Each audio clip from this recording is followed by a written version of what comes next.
Welcome to Philippine Showbiz Updates.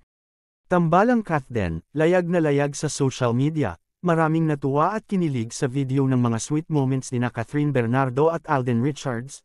Sa video nga ay makikita si Alden na dumalo sa post-birthday surprise para kay Catherine, dala ang isang bouquet ng Ecuadorian roses at espesyal na regalo. Kinagiliwan naman ito ng mga netizens at umaasang magkaroon ng proyekto ang dalawa na magkasama, para mas lalo makilala ang isa't isa.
Don't forget to like, comment, and subscribe for more updates.